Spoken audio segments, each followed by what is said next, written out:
Bonjour à toutes, bonjour à tous. Bienvenue dans ce webinaire de l'AFGES Formation qui va ce soir traiter de la titrisation et plus exactement titrisation versus les banques européennes. Nous avons donc trois experts, voire même quatre, trois experts parce que je ne me considère pas experte sur le sujet. Juste quelques règles de bon fonctionnement. Vous êtes sur un webinar, il va durer donc 60 minutes, 50 minutes de présentation avec un sommaire que vous allez voir et 10 minutes Q&A à la fin. Si vous avez des questions, vous avez donc un chat à votre disposition, puisqu'on surveillera les questions au fur et à mesure et on y répondra soit au fur et à mesure, soit plutôt à la fin. Vous pouvez tester normalement, vous devez nous entendre sans problème. Au niveau du visuel, pareillement, si votre vidéo est allumée. Et enfin, dernière information, il y a un replay. La vidéo est effectivement enregistrée et vous recevrez demain automatiquement, en tant qu'inscrit, le replay justement de ce webinaire sur la titrisation. Je vais laisser la parole donc à nos experts et laisser se présenter. À vous. Merci beaucoup Isabelle pour cette introduction, voilà, avec le rappel des bonnes règles de pratique de ce webinaire. Donc, je me permets vraiment d'insister sur le chat, puisque c'est peut-être un des avantages de ces sessions, c'est que vous pouvez poser toutes les questions que vous souhaitez. On ne vous y répondra pas forcément tout de suite, mais en tout cas, on prendra le temps d'y répondre à minima, peut-être d'ici dans l'heure. Et puis, si jamais vous avez encore des questions en suspens, vous aurez dans tous les cas les contacts de nos animateurs du jour qui permettront et qui pourront vous répondre à d'autres questions ultérieurement et plus précisément.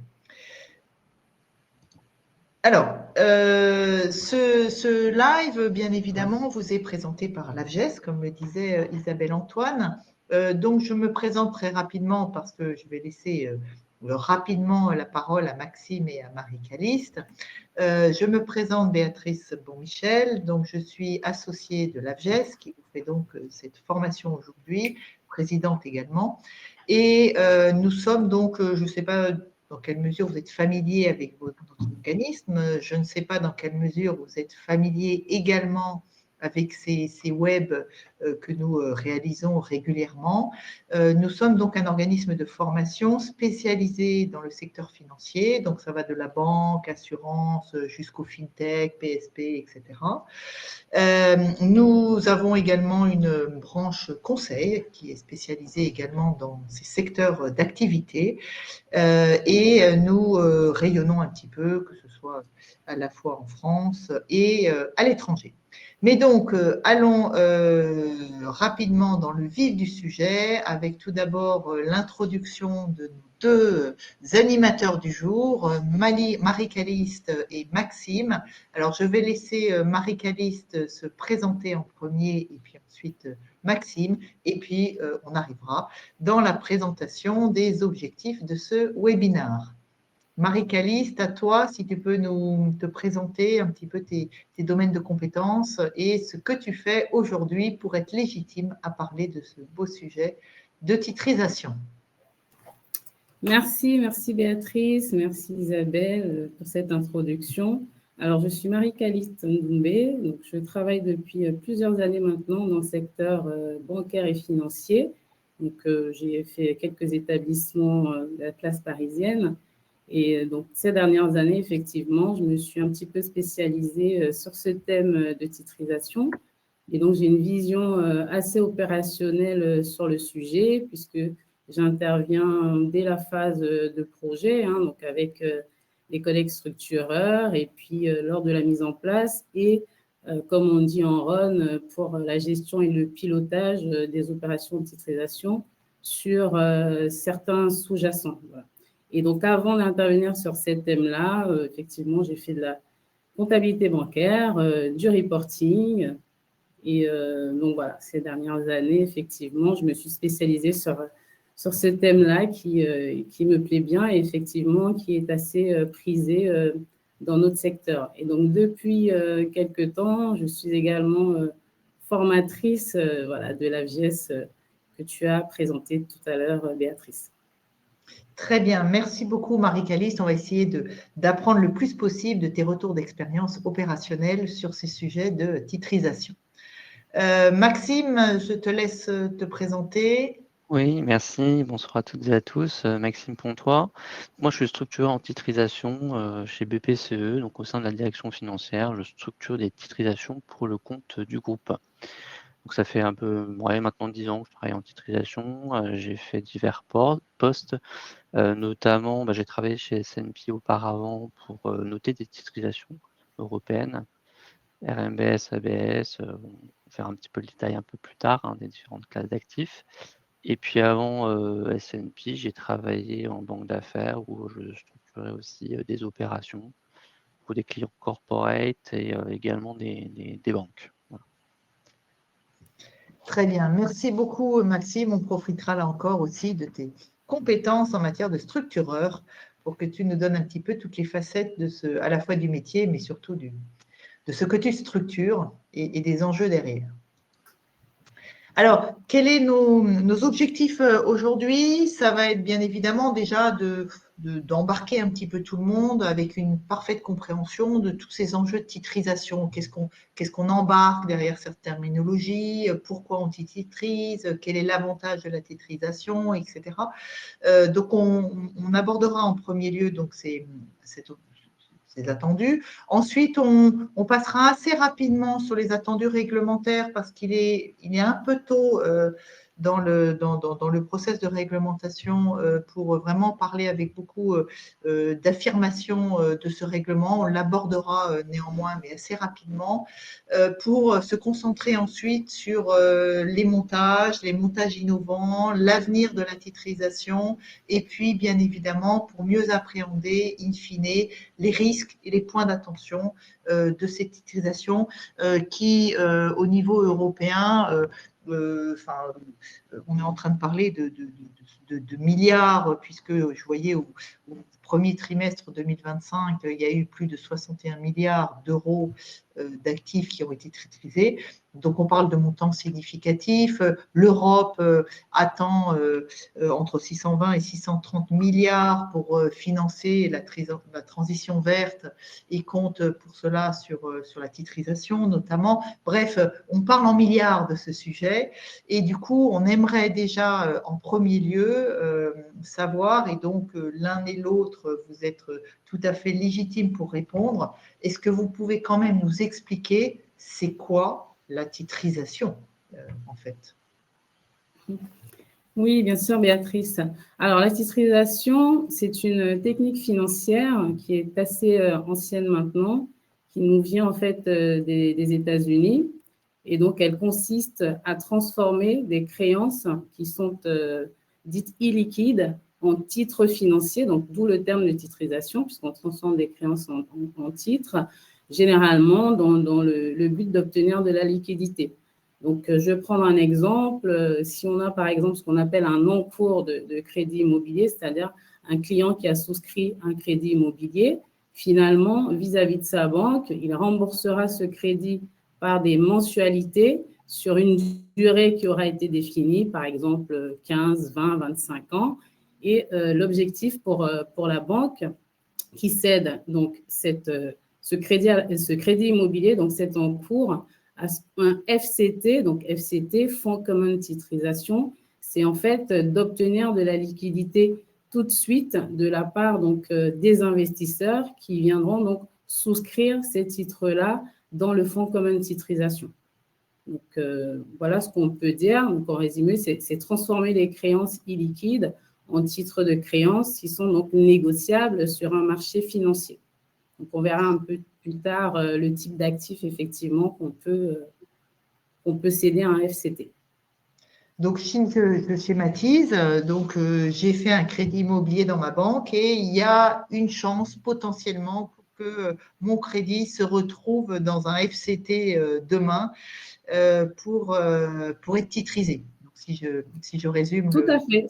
C'est complètement ça. C'est-à-dire que si ton crédit, Béatrice, remplit ce qu'on appelle dans notre jargon les différents critères d'éligibilité qui auront été définis dans la documentation du FCT, effectivement, il peut très bien se retrouver dans un FCT. Tout à fait.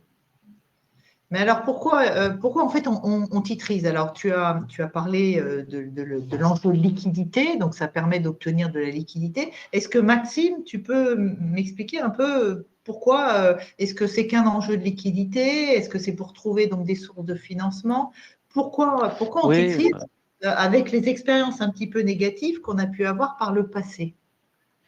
ça reste toujours un moyen intéressant et alternatif de lever du financement parce qu'évidemment, les banques se financent notamment via les dépôts, évidemment, mais via le marché également. Alors, on a historiquement le covered bond sur le marché européen qui est assez présent, notamment en France, mais on utilise aussi la titrisation pour aller chercher d'autres types d'investisseurs. Donc, ça permet de diversifier aussi un peu la base d'investisseurs. Et puis, la titrisation permet aussi de mobiliser comme collatéral des actifs un peu différents, parce que le covered bond, c'est l'immobilier principalement, mais avec de la titrisation, on peut titriser évidemment du crédit à la consommation, des cartes de crédit, de l'équipement, donc tout un tas d'actifs différents. Et on peut trouver l'investisseur ad hoc pour ce type d'actifs. Donc c'est assez intéressant aussi pour les investisseurs puisque ça permet une diversification des investissements, puisque généralement ils sont évidemment exposés à de la dette de corporate, d'entreprise, de la dette bancaire, de la dette souveraine, mais pas forcément, ils n'ont pas forcément un accès direct à certains marchés qui sont intermédiaires, donc notamment le marché de l'immobilier. Donc avoir une exposition sur le marché immobilier des particuliers, c'est exclusivement des banques. Et là, grâce à la titrisation, ils ont une exposition à ce type de marché parce qu'ils ont une exposition directe à la performance d'un portefeuille, par exemple, titrisé de prêts immobiliers résidentiels. Donc, ça complète D'accord. la gamme des investissements. Donc, il y a un intérêt à la fois pour l'émetteur, par exemple le groupe BPCE où tu es, Exactement. et puis également un intérêt donc, pour les investisseurs dans une stratégie notamment de diversification des portefeuilles, quelque part d'investissement. C'est ça. Tout à fait. Et ce qu'on peut dire aussi en complément de ce qu'évoquait Maxime Béatrice, c'est qu'effectivement, dans cette stratégie de diversification, on retrouve beaucoup de titrisation, notamment dans les captives automobiles, c'est-à-dire qui sont donc rattachés aux constructeurs. Je pense notamment à Renault ou à Peugeot, enfin Stellantis aujourd'hui, puisque par nature, ce sont des structures qui n'ont pas de dépôt client à proprement parler, même si on peut voir que dans certains cas, il y a des développements d'autres types de produits pour attirer un petit peu de liquidité. Je pense notamment à Distingo pour Stellantis. Mais effectivement, les opérations de titrisation sont très, très prisées aussi par ce type d'acteurs. Et alors, du coup, la titrisation, j'avais cru me souvenir qu'effectivement, c'est pour obtenir du refinancement, mais aussi, in fine, pour payer moins de fonds propres. Est-ce que c'est encore un raisonnement qui est valable? Alors oui, mais c'est plutôt une logique de titrisation qu'on appelle SRT, Significant Risk Transfer, qu'on utilise plutôt avec des structures synthétiques. Pas que, mais disons que c'est un objet un peu différent et c'est un traitement un petit peu particulier. Ce dont on parle en termes de titrisation marché, notamment que vous citiez avec les 60 milliards, on parle plutôt de la titrisation de cash qui est de la titrisation de financement, de levée de liquidité. Mais c'est un marché aussi, on pourra l'aborder un petit peu plus tard, qui fonctionne assez bien, le marché de la titrisation dite Significant Risk Transfer, et qui de plus en plus attire en effet les investisseurs et aussi, je dirais, les acteurs bancaires, les banques, puisque évidemment, il y a aussi des avantages en termes de deleveraging, en termes de fonds propres. D'accord. Donc, si j'ai bien retenu, il y a à la fois la titrisation cash et puis la titrisation dite synthétique qu'on pourra voir un petit peu plus tard. Sous les yeux, on a une belle slide qui voilà, nous présente un petit peu les acteurs, un petit peu comment tout ceci s'interconnecte pour transformer mon crédit immobilier quelque part en un fonds commun. Est-ce que vous pourriez nous donner l'un ou l'autre quelques explications sur ce schéma, sur les points à retenir de ce schéma lié à la titrisation? Oui, bien sûr, on va le faire ensemble. Effectivement, là, ce qu'on va retrouver par rapport au schéma, donc la partie centrale, donc FCT, c'est ce qu'on évoquait tout à l'heure. Donc le cédant, c'est celui qui porte en fait, on va dire, les crédits d'origine, un peu comme l'exemple qu'on évoquait tout à l'heure, le prêt immobilier. Donc c'est le cédant qui va donc céder ses créances. On voit la flèche vers le FCT. Et donc le FCT va transformer ses créances en titres. Ces titres qui seront donc souscrits, donc on voit la partie de droite, par les investisseurs voilà, sur les marchés financiers. Et donc, le FCT, en fait, qui va percevoir le produit de souscription, ce qu'on appelle le produit de souscription de la part des investisseurs, donc la flèche juste en dessous, va donc le reverser au cédant, qui va donc ainsi recevoir la liquidité, en fait, issue de cette opération de titrisation. Très bien. Donc, si on prend l'exemple d'une banque qui cède des crédits immobiliers, est-ce que les crédits immobiliers restent à son actif?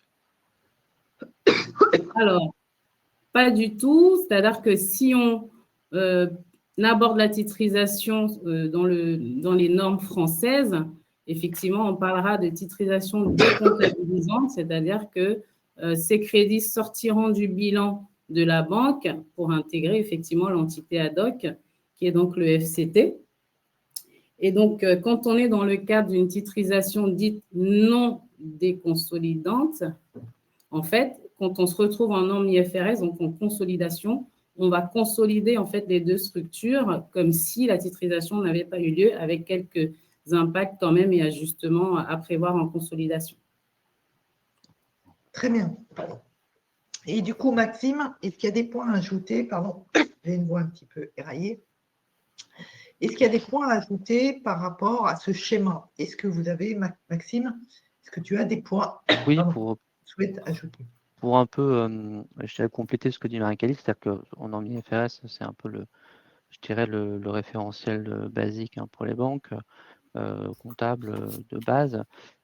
C'est vrai qu'on reconsolide le véhicule, donc d'un point de vue IFRS, d'un point de vue bilanciel, en réalité, c'est comme si le portefeuille n'avait pas été cédé pour une raison assez simple, c'est que l'investisseur junior, celui qui en fait absorbe les premières pertes de ce portefeuille, et ben, c'est l'entité cédante, donc la banque.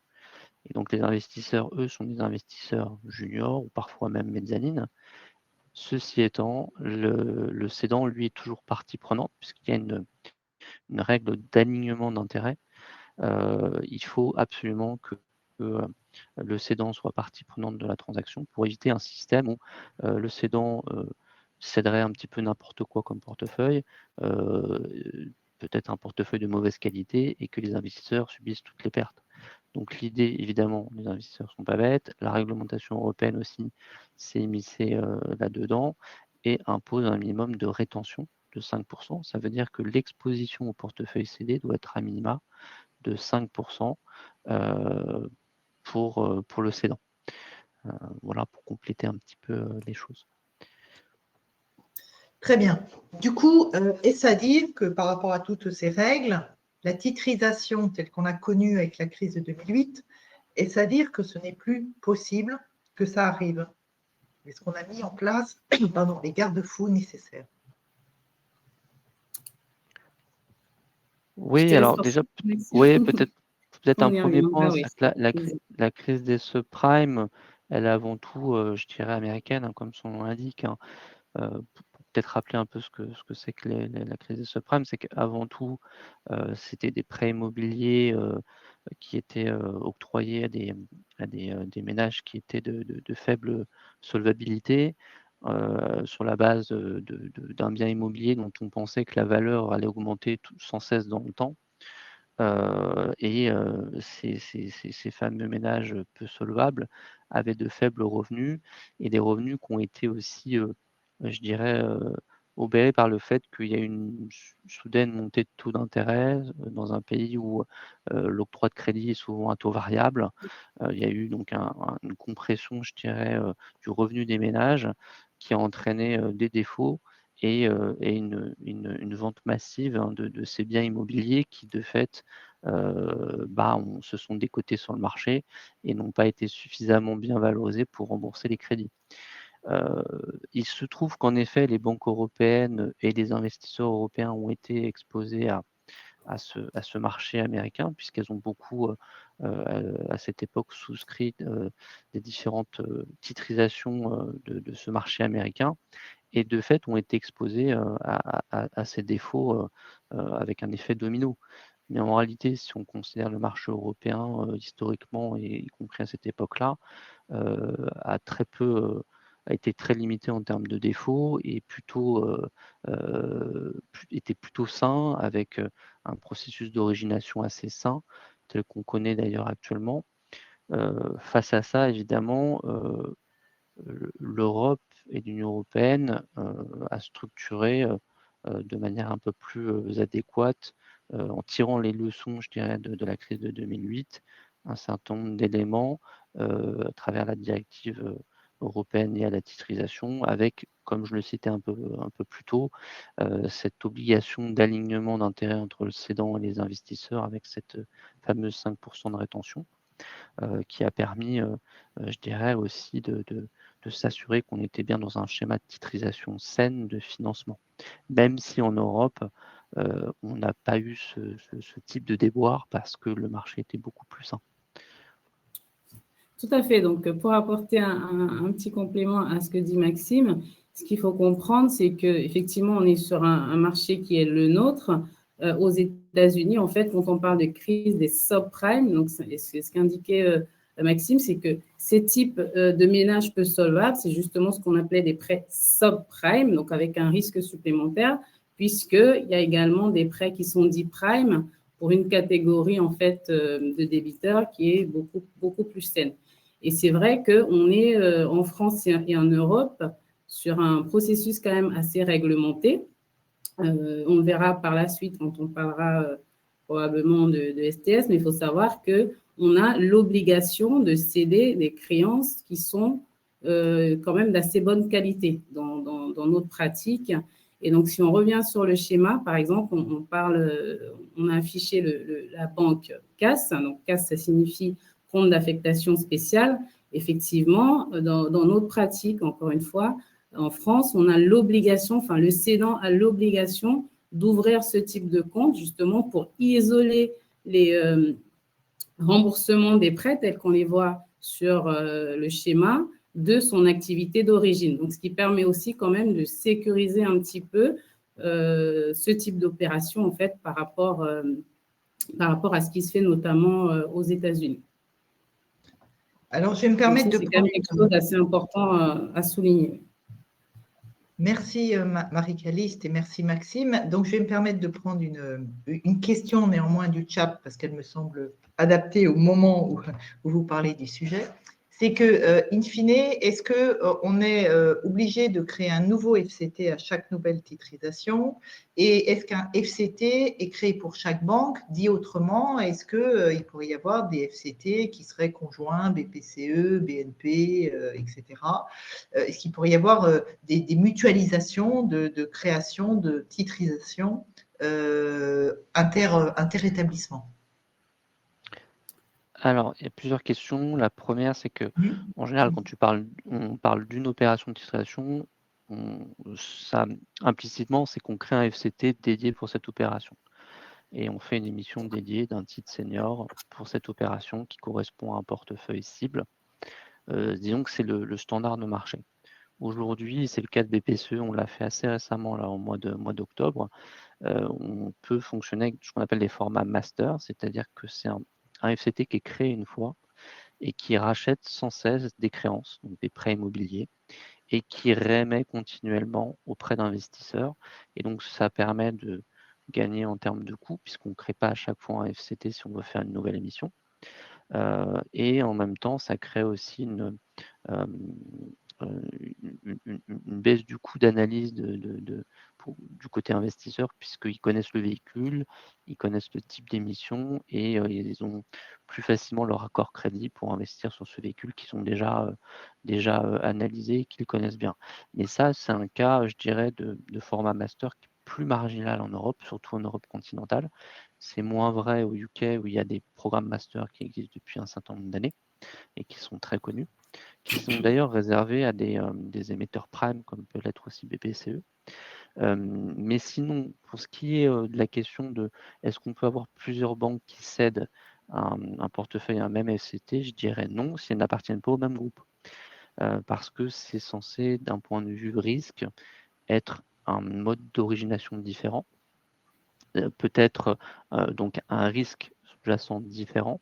Donc les investisseurs perçoivent quand même, en termes d'analyse de risque, le fait qu'on serait sur 2 établissements différents avec 2 peut-être modes d'origination différents. Pour ce qui est le cas du groupe BPCE, nous on a plusieurs établissements, les banques populaires et caisses d'épargne, mais elles sont considérées comme une seule et même entité, un seul et même groupe en réalité, puisqu'on partage des mêmes pratiques d'origination d'octroi de crédit. Donc, quand on est un groupe mutualiste, et c'est vrai aussi pour le crédit agricole, la question ne se pose pas, il y a une certaine homogénéité et c'est perçu pour l'investisseur comme un seul et même groupe. Mais il n'est pas question d'avoir 2 groupes bancaires différents qui céderaient à un seul et même FCT. D'un point de vue risque, ça manquerait de cohérence. Ça paraît effectivement logique compte tenu de ce que vous avez présenté sur les finalités justement de la titrisation, effectivement. Merci beaucoup Maxime pour cet éclairage et ce complément. Du coup, in fine, Marie-Caliste avait commencé à évoquer les différents types d'actifs. Maxime, tu en as parlé également en disant qu'en fait, on pouvait potentiellement tout titriser. Voilà. On titrise aujourd'hui de la crypto, par exemple, des portefeuilles crypto? Pas à ma Alors, connaissance. voilà, pas à ma connaissance non plus. Ok, pas. Déjà que le marché de la crypto, faudrait qu'il soit, enfin, il commence à peut-être être un peu régulé, mais non, on n'en est pas encore là sur les titrisations. Enfin, Alors, du les coup, titrisation, c'est à proprement parler des créances. La crypto, c'est plutôt une monnaie ou un ersatz de monnaie, mais enfin, des actifs peut-être ésotériques, on pourra le faire. Hein. On pourra évoquer certains actifs. Ouais, tout à fait. Du coup, est-ce que vous pouvez nous donner un petit peu plus d'informations, du coup, in fine, sur ce qu'on peut, du coup, titriser? Ça nous permettra d'ajouter un petit peu de vocabulaire, notamment quelques acronymes qu'on voit se promener sur cette slide, que vous pourriez nous expliquer l'un ou l'autre. Oui, pardon. Effectivement, on a repris les cas les plus classiques. Donc, dans la catégorie RMBS, donc Mortgage Backed Securities, on va retrouver effectivement généralement les prêts immobiliers, les prêts hypothécaires. Et d'ailleurs, c'est pour refaire le lien avec ce qu'on indiquait tout à l'heure sur les subprimes, c'est typiquement ce type de prêts ont été mis en cause durant cette crise-là. On peut également titrer donc tout ce qui est dans le groupe ABS. Effectivement, on va retrouver des crédits à la consommation, des crédits revolving, donc ce qui est en cours carte de crédit, les crédits d'équipement, le leasing et ce qu'on évoquait aussi tout à l'heure, les prêts auto par exemple, puisqu'on a parlé tout à l'heure des captives. Et donc, ce qui est important aussi de souligner, c'est que dans un FCT, effectivement, il faut qu'on retrouve une certaine homogénéité dans le portefeuille qui est cédé à l'entité de titrisation. Donc, Maxime, je ne sais pas si tu veux compléter. Ouais, tout simplement pour compléter, oui, en effet, la partie ABS, comme tu le citais, c'est une partie, je dirais, un peu plus large, hein, qui englobe un peu tout type d'actifs. Alors, quand on parle d'actifs, on parle toujours de créances, hein, évidemment.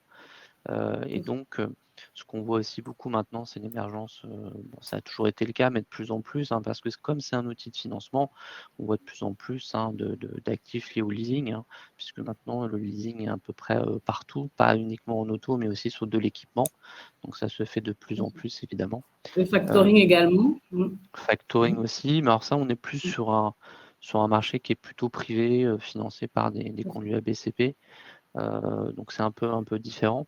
Mais c'est vrai que l'ABS en tant que tel, c'est plutôt un marché où on est sur du 3 à 5 ans en termes de maturité, plutôt 3 ans, le RMBS autour de 5 ans. On a du très court terme avec l'ABCP, qui est de l'Asset-Backed Commercial Papers, donc c'est des conduits qui émettent des billets de trésorerie pour financer des titrisations en amont, mais qui sont des titrisations privées. Donc chaque grande banque a son conduit de titrisation, de financement d'actifs. Notamment les banques françaises sont très présentes sur ce marché-là, avec notamment parmi les plus gros conduits ABCP au monde. Voilà, donc ça c'est un marché un petit peu à part. En troisième grosse classe d'actifs, on a le CLO, qui est un marché très dynamique, qui est un marché donc Collateralized Loan Obligation, qui est spécialisé dans en fait, les portefeuilles liés aux prêts corporate, prêts d'entreprise, souvent leveragés, et c'est un univers qui est assez connexe à celui du private equity. Beaucoup d'acteurs de ce domaine-là ont leur fonds de CLO et financent des opérations grâce à ce type de financement. C'est un marché assez dynamique qui est au même niveau que le RMBS en Europe. C'est à peu près les deux grosses classes d'actifs en termes de volume. Ce qu'on peut peut-être dire aussi, parlant des échéances, c'est que généralement, quand on a la session initiale, donc la toute première vis-à-vis du FCT, on a également ce qu'on appelle une période de revolving, donc qui conduit en fait en général à rajouter en fait des nouvelles créances dans le portefeuille cédé initialement. Donc sur tout ce qui est moyen terme, je crois que c'est entre 18 et 24 mois. Et puis, sur l'IMO, je crois que c'est un petit peu plus, me semble-t-il. Voilà, mais voilà, pour ceux qui nous suivent, c'est important de savoir que dans les structurations, c'est également prévu dans la documentation juridique qu'il y ait toujours une période pour conserver le même niveau de portefeuille que celui qui a été initialement cédé. Il y a eu justement, parce que vous parlez du marché du CLO, etc., il y a eu des faillites aux États-Unis il n'y a pas très longtemps, notamment dans des financeurs automobiles, notamment Tricolor. Est-ce que vous pensez que ce qui est arrivé aux États-Unis peut aussi se propager de ce côté de l'Atlantique? Est-ce qu'on a des spécificités à la fois dans les actifs qu'on titrise, peut-être dans les surveillances qu'on mène, qui nous protègent, ou bien ce qui est arrivé aux États-Unis et cette contagion sur le secteur financier pourrait nous arriver également? Alors, effectivement, moi, je pense que non, mais comme on dit en finance, tout peut arriver. Mais effectivement, on a quand même une régulation assez solide, des structurations assez solides. Comme on l'indiquait tout à l'heure, on a des critères, et on le verra encore une fois avec le label STS, mais des critères qui sont quand même assez précis, des critères d'éligibilité également, c'est-à-dire que typiquement, on ne cède pas des dossiers avec impayé, par exemple. On est obligé de céder du très, très sain.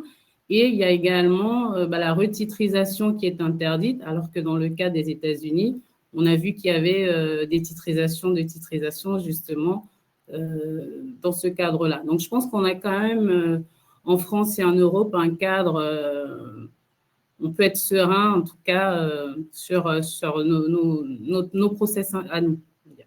Très bien. Donc, Oui. pardon, oui, Maxime. Oui, peut-être pour abonder dans le sens de Marie-Calice, c'est-à-dire que là, ce qu'on voit bien, et c'est peut-être l'illustration qu'on peut en faire, c'est qu'en fait, là, en réalité, c'est pas la titrisation en elle-même qui pose problème, mais c'est plutôt la qualité des actifs et la façon dont on les origine. Il faut savoir que le marché américain, c'est un marché très, très fragmenté, avec des acteurs de toute taille, avec des modes d'origination très différents, y compris des business models qu'on appelle originate to distribute, c'est-à-dire qu'ils originent les crédits mais ne les portent pas et les cèdent tout de suite sur le marché, ce qui peut créer des biais, notamment le biais de long non-alignement entre le cédant et l'investisseur, ce que les Européens ont notamment couvert par cette obligation de rétention. Ce qu'on peut dire aussi, en tout cas sur le marché français, c'est que le marché français est complètement, je dirais, verrouillé par des très grands acteurs prime qui sont les grandes banques françaises qu'on connaît bien, régulé par l'autorité européenne, par la Banque centrale européenne. De manière générale, le marché européen est aussi un marché avec un mode d'origination assez sain, très différent des États-Unis, qui est beaucoup plus fragmenté et qui peut amener en effet à des situations particulières et des situations de détresse de certains établissements qu'on ne connaît pas habituellement en Europe, ou pas dans cette ampleur-là. À Très bien. savoir aussi, Béatrice, c'est que quand on démarre une opération de titrisation, lors de la phase de structuration, il y a également un audit qui est obligatoire et qui est donc effectué par un organe externe. Et c'est un audit qui vise à vérifier d'abord la réelle existence des contrats et puis tout le process en fait qui est effectué chez le cédant. Et on a également, c'était indiqué dans le schéma, c'est vrai qu'on n'a pas tout balayé, mais une activité, un dépositaire qui intervient également au courant de l'opération, qui est aussi en charge, qui peut effectivement faire des demandes ad hoc dans le cadre de ces contrôles pour vérifier un petit peu ce qui se passe du côté du cédant et pour les créances qui ont été titrisées. Merci à tous les deux pour ces précisions. Alors, pour comprendre un petit peu mieux où se situent les contrôles, les points d'attention, et puis du coup être rassuré par rapport notamment à la fois la structure de nos marchés et nos dispositifs par rapport aux US, on va peut-être rentrer un tout petit peu plus dans le détail dans la structuration du passif du FCT. Quand même, on parle beaucoup de FCT depuis ce début. Est-ce que vous pouvez nous donner quelques précisions, notamment justement ce tranchage quelque part entre senior, mezzanine, etc. Est-ce que vous pouvez nous expliquer un petit peu comment tout ceci se structure et puis qui nous permettra du coup de mieux appréhender comment on s'assure justement des composantes du FCT? Les caractéristiques de la titrisation, c'est évidemment, on l'a dit, une cession de portefeuille, donc une cession de créance. Mais c'est aussi ce qu'on appelle un tranching.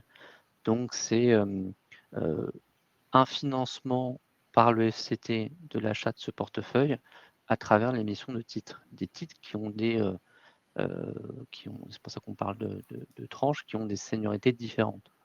C'est-à-dire qu'on a de la dette senior, par exemple ici dans notre schéma la classe A, de la dette médianine classe B et de la dette junior classe C.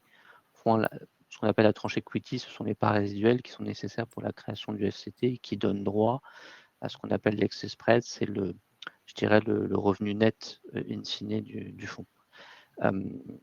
En quelques mots, comme son nom l'indique, la dette senior elle est remboursée en premier.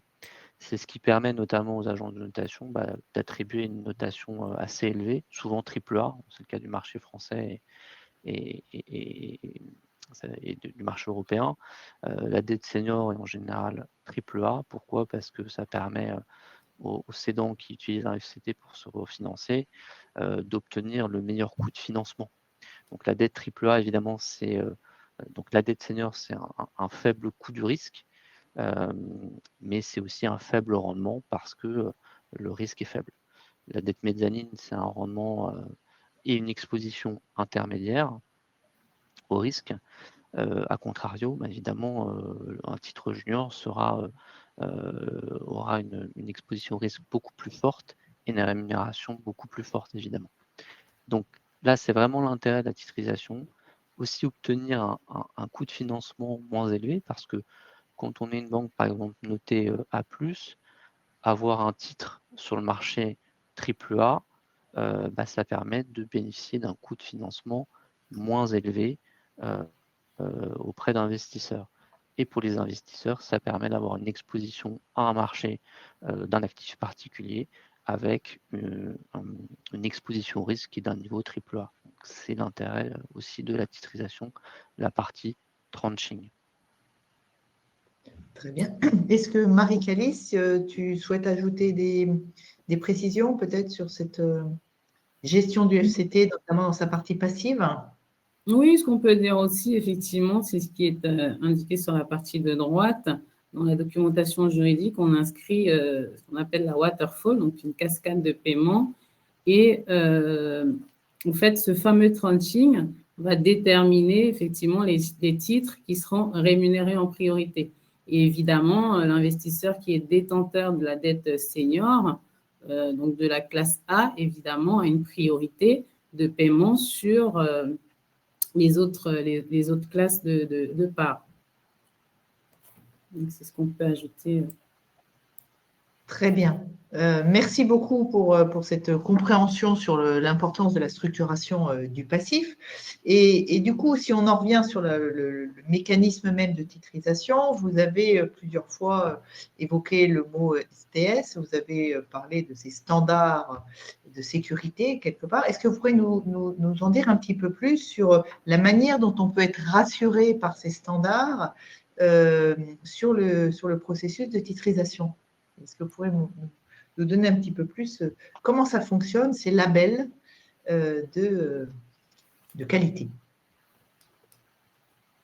Oui, bien sûr. En fait, c'est un label qui a été introduit par le régulateur européen, donc, qui s'appelle ESMA. Et donc, STS, c'est un sigle qui signifie standard, transparent et simplification. En fait, c'est un label qui vise à harmoniser un petit peu les opérations de titrisation à l'échelle européenne et qui a donc reprécisé certains critères, même si dans la pratique, typiquement le pourcentage de détention par le cédant d'au moins 5% de l'opération, c'est quelque chose qui dans la pratique était déjà appliqué, mais c'est un label qui est venu en fait acté, gravé sur le marbre, typiquement certains critères. Ce qu'on peut aussi dire, c'est que c'est un label qui visait à comparer plus facilement les opérations de titrisation à l'échelle européenne, parce qu'effectivement, une titrisation en Allemagne ou en France, avant ce label-là, on pouvait retrouver en fait différents types de structuration. L'objectif, c'était également d'harmoniser en fait à l'échelle européenne et de pouvoir comparer plus facilement les opérations. Donc, en fait, si je t'ai bien compris, les émetteurs ont intérêt à avoir ce label, parce que c'est quand même un label de garantie, quelque part. Qu'est-ce qui ferait du coup que certains ne chercheraient pas à avoir ce label? Est-ce que c'est pour aller plus vite? Est-ce que ça a un coût? Est-ce que tout le monde, finalement, utilise ce label par rapport à votre retour d'expérience? Déjà, ce qu'on peut dire, c'est que le label n'est pas tant contraignant que ça, parce que c'est quand même, il reflète déjà des pratiques de marché qui existaient déjà. Donc, sur le marché public, c'est plutôt un standard. Ce qui peut faire qu'en effet, il n'est pas forcément respecté, c'est que souvent dans les deals privés, on a des perspectives un peu différentes parce qu'on discute avec l'investisseur en gré à gré, et on peut être un peu plus relâché sur certaines contraintes qui ne correspondraient pas à un label STS, notamment sur les critères d'homogénéité des actifs, sur ce genre de choses par exemple, qui peuvent être un peu contraignants sur l'aspect STS.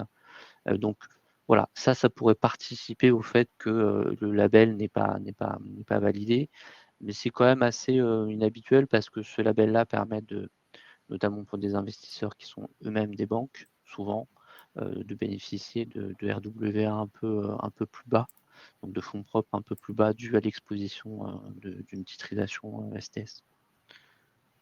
Et est-ce que derrière le label STS, c'est pour introduire une question qui a été posée, est-ce qu'on s'engage également sur des contrôles spécifiques, notamment sur les contrôles de la qualité des actifs? Comment, in fine, et qui s'assure de la qualité de ces actifs? Puisque on a dit aux États-Unis, on n'a pas la même qualité, on ne prend pas la même chose, mais on peut très bien avoir pris de la qualité au départ et qui se dégrade. Comment on va avoir une garantie quelque part sur la qualité de ce suivi? Oui, comme on l'évoquait tout à l'heure, Béatrice, effectivement, il y a déjà en première phase l'audit, parce que comme on disait, c'est vraiment l'audit du contrat. On peut très bien, Maxime prenait l'exemple du groupe avec des cédants qui peuvent être les banques populaires et caisses d'épargne. Donc, on va clairement demander à une banque populaire ou à une caisse d'épargne de ressortir le contrat dès sa signature, donc pour vérifier de son existence réelle.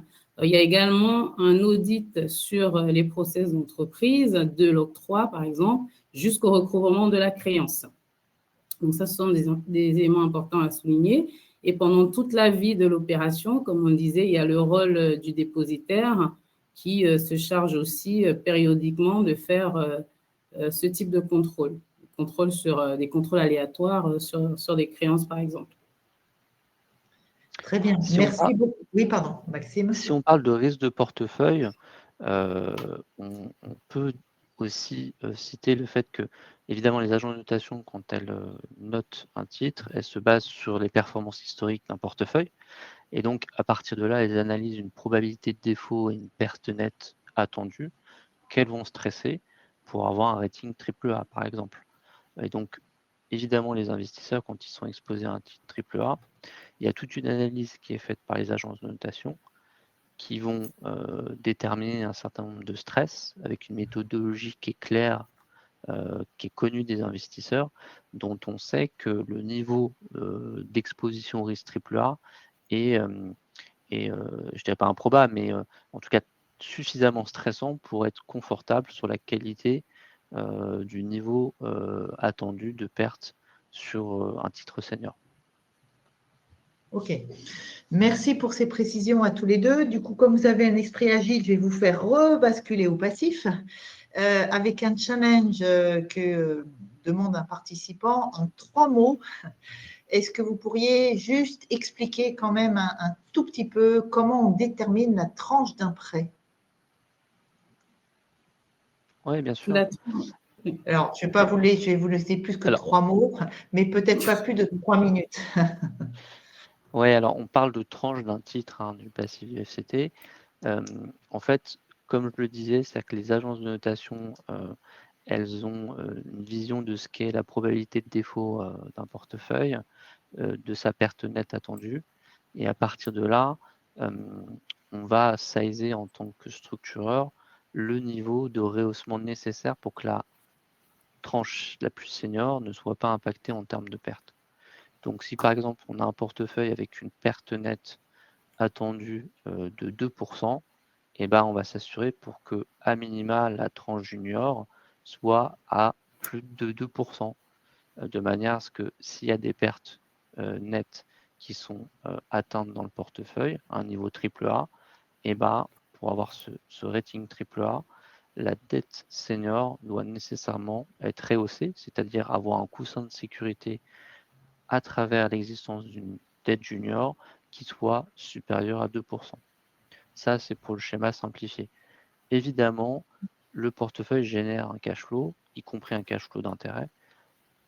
Quand on octroie un prêt à un emprunteur, le taux d'intérêt évidemment prend en compte le remboursement des pertes éventuelles à travers la probabilité de défaut qu'on applique à cet emprunteur et au taux d'intérêt. Donc tout au long de la vie du FCT, il bénéficie des taux d'intérêt liés au cash flow de ce portefeuille qui vont dans un premier temps absorber les premières pertes attendues et in fine, si le taux d'intérêt moyen du portefeuille n'est pas suffisant, ce sera la tranche junior qui ne sera pas remboursée et qui aura absorbé la perte. Et juste pour compléter, peut-être pour ceux qui nous écoutent, effectivement, cette perte attendue dont parle Maxime, elle est connue à travers ce qu'il indiquait tout à l'heure, les fameuses performances historiques qui, dans le cadre du label STS, en fait, qui impose en fait de regarder ces performances sur au moins les 5 dernières années. Donc, ce qui permet quand même, quand on monte une opération de titrisation, de connaître le comportement du portefeuille qu'on veut céder.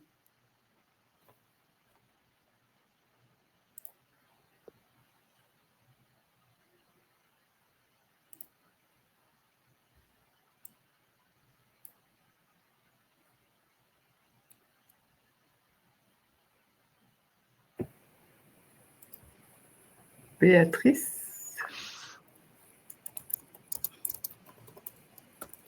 Je crois qu'on a perdu Béatrice. Les aléas du direct. Oui, exactement. C'est vraiment du direct et je la vois figée. Donc, je pense que un petit problème de bande passante, ce qui arrive à tout le monde, on connaît maintenant. Donc, je ne suis pas assez technicienne, mais par rapport à la slide, donc, vous voulez qu'on passe à la suivante? Oui, alors là, c'est le schéma un peu typique de ce qu'on appelle une titrisation synthétique. C'est un peu le deuxième pendant du marché de la titrisation. Le premier marché qui est une titrisation cash, publique, de financement pour les banques. Ici, on est sur un deuxième type de titrisation, une titrisation dite SRT, Significant Risk Transfer. Donc là, on va chercher en tant qu'originateur, en tant que banque, à transférer du risque. Et c'est d'ailleurs le seul cas qui permet aux banques de baisser le niveau de fonds propres lié à une exposition d'un portefeuille. Par exemple, je suis une banque, j'ai originé un certain nombre de prêts PME dans mon bilan, j'ai ces crédits, ils me coûtent de l'argent en termes de fonds propres parce qu'ils sont relativement risqués. Je peux me permettre de supprimer ces RWA uniquement parce que j'entre dans une opération dite SRT qui est souvent sous un format de titrisation synthétique tel qu'il est. En quelques mots, on voit le SPV, c'est FCT version anglo-saxonne, donc Special Purpose Vehicle, qui va lui en fait lever du cash auprès d'investisseurs à travers des titres A, B, C, D. Ce cash-là, il va servir à compenser les éventuelles pertes d'un portefeuille cible chez un originateur. Et donc le SPV, en fait, il va rentrer avec l'originateur dans un contrat de compensation qui est en fait tout simplement une assurance. Donc le SPV va assurer les pertes du portefeuille cible de l'originateur. Le portefeuille n'est pas cédé, c'est pour ça qu'on parle de titrisation synthétique. Il est en réalité toujours dans le portefeuille, dans le bilan de l'originateur, mais parce qu'en réalité, il a cette assurance qui lui permet de s'assurer contre le risque lié au portefeuille, il va pouvoir aller voir le régulateur et dire, voilà mon assurance, est-ce que je peux enlever des fonds propres liés à l'exposition de ce portefeuille de prêt. Alors, Maxime, tu dis on va aller voir le superviseur. Est-ce à dire qu'il nous faut un agrément systématique pour ce type d'opération? Il faut en effet, si la finalité est bien est de supprimer un certain nombre de fonds propres, en effet, on ne peut le faire que si on a l'agrément du régulateur. Et donc, c'est un moyen intéressant aussi pour les banques de pouvoir redéployer ces fonds propres pour d'autres originations ou pour se désengager, se désexposer de certains secteurs, de certains pays, certaines juridictions. Donc, voilà, ça se fait toujours parce que derrière, il y a un dossier qui est rempli et qui est examiné par le régulateur. Et donc, on ne peut pas employer le mot FCT, on doit utiliser le mot SPV. Non, on peut utiliser un FCT pour ce type de D'accord. transaction, bien Okay. sûr. Les SPV, c'est plutôt anglo-saxon, oui. c'est le Très terme bien. anglo-saxon. Voilà. D'accord, très bien. C'est la même chose, dit C'est autrement. exactement la même chose. Très bien. Et du coup, in fine, ces titrisations synthétiques peuvent servir bien sûr pour la réduction des fonds propres, mais peuvent servir aussi de source de financement. Ah non, parce que là, Ou pas? on est sur une compensation des pertes. Le D'accord. FCT, lui, garde le cash et ne donne du cash à l'originateur que quand il y a des pertes avérées. Et donc, elle n'indemnise l'originateur qu'à hauteur des pertes. Ce Très n'est bien. pas une source de financement. Et du coup, une des questions qui est posée dans le chat, est-ce qu'on pourrait combiner dans la titrisation une logique de financement à la fois, et puis de liquidité, et puis une logique de réduction des fonds propres? Est-ce que la Oui, combinatoire est possible? oui, c'est possible, mais à travers ce qu'on appelle les titrisation cash qu'on a vu précédemment, à ce moment-là, il faudrait que l'originateur ne soit pas, le cédant ne soit pas investisseur junior. S'il n'est pas investisseur junior, ça veut dire qu'il n'a plus du tout de lien avec le portefeuille, puisqu'il l'a cédé d'un point de vue juridique, le portefeuille. D'un point de vue risque, d'un point de vue économique, il n'est plus du tout exposé au portefeuille, puisqu'il n'est pas du tout investisseur partie prenante. Seul l'investisseur est exposé au portefeuille et à ses premières pertes. Donc ce serait à la fois ce cas-là un outil de financement et un outil de désengagement, de réduction de RWA. Mais ça revient à une cession pure et simple du portefeuille. Très bien. Et du coup, ce qui est le plus pratiqué aujourd'hui, ce qu'on développe le plus, c'est quel type de titrisation en fait? On est toujours sur une titrisation Titrisation cash cash. financement, Oui. mais également synthétique. Ça se fait de plus en plus parce que ces dernières années, on a connu une réglementation assez importante, contraignante pour les banques, qui les oblige bien souvent à essayer de travailler ces réductions de fonds propres pour différentes raisons. Comme je disais, soit pour limiter le risque de certaines juridictions, de certains secteurs, redéployer des RWA pour d'autres originations, ou tout simplement essayer de baisser le coût lié en fait aux fonds propres. Donc c'est vrai que ces années de réglementation assez strictes ont développé ce schéma de titrisation synthétique qui ont vocation aussi à, je dirais, déleverager un peu les banques. D'accord. Alors, je regarde les autres questions dans le chat. Un des participants nous demande si on peut dire un mot sur l'évolution du marché européen des NPL, donc non-performing, en matière de titrisation. Donc, la titrisation dit autrement des NPL. Pour être tout à fait franc, c'est un marché que je connais moins, qui est plutôt un marché quand même sud-européen, Italie, Espagne, Grèce, évidemment, beaucoup, qui est moins français. Il y a peu de marchés de NPL de titrisation en France, il n'y en a pas. Il y a un marché NPL en France, mais qui ne passe pas par de la titrisation.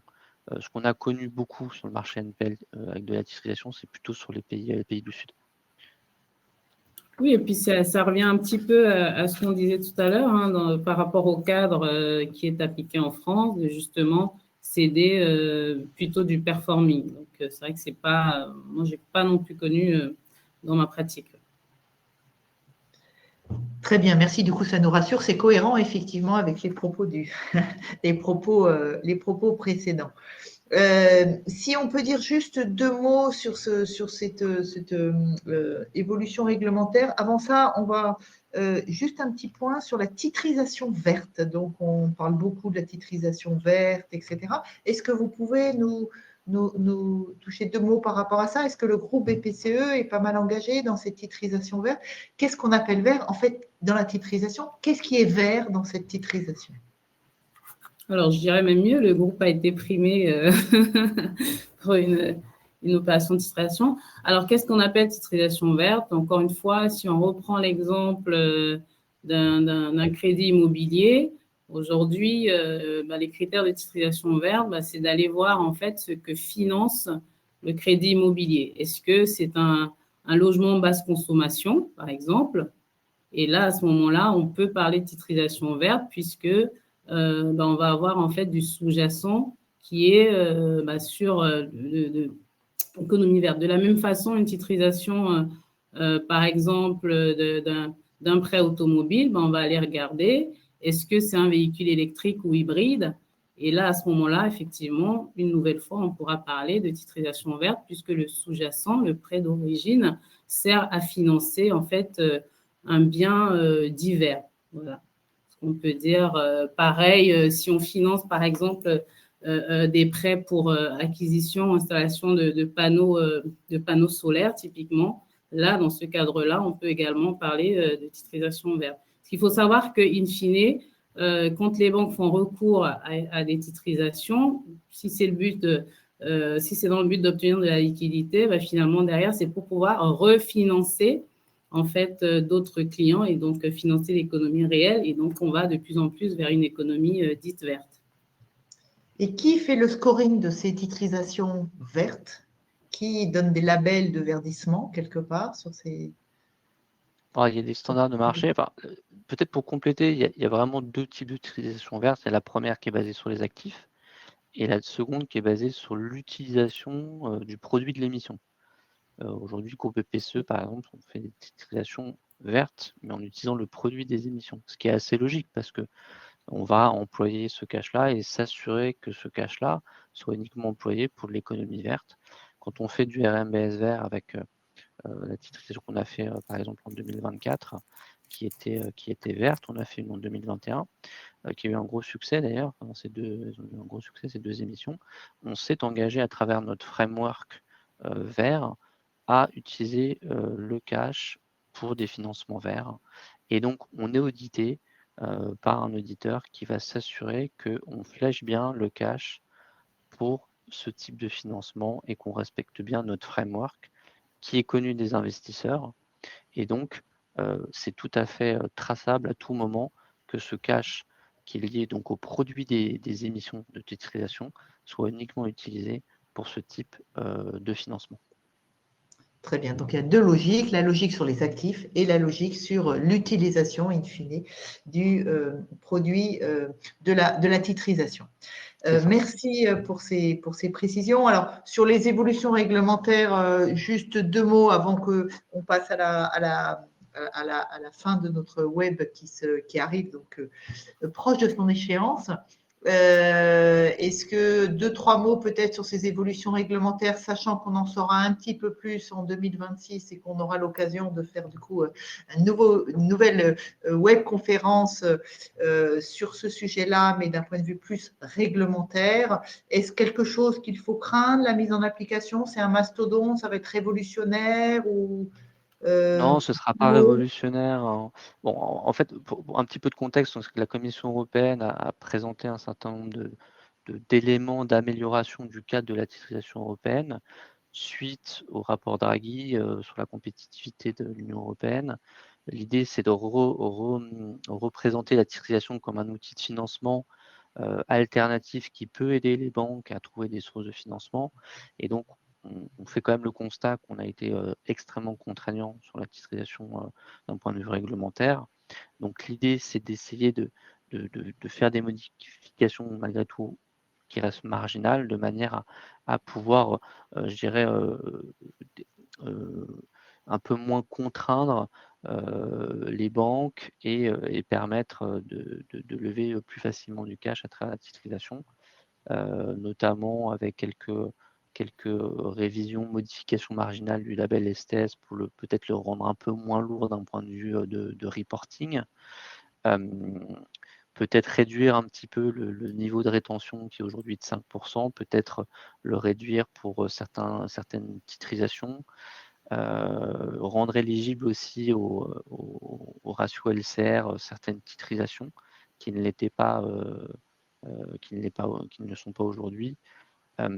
Voilà, des éléments comme ça qui pourraient aller dans le bon sens, mais qui resteraient quand même par petites touches des améliorations, pas de grande révolution, et surtout les quelques pistes évoquées par la Commission européenne sont très fortement discutées par les acteurs, que ce soit les investisseurs, les émetteurs, mais aussi la Banque européenne, la Banque centrale européenne.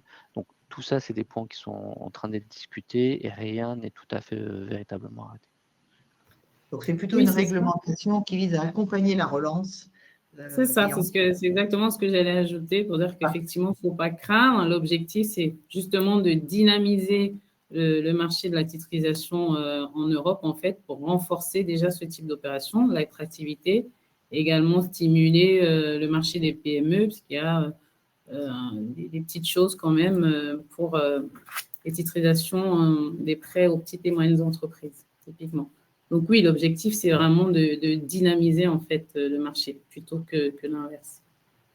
Très bien. Merci beaucoup à tous les deux. Je prends une dernière question, puis après on close ce webinaire.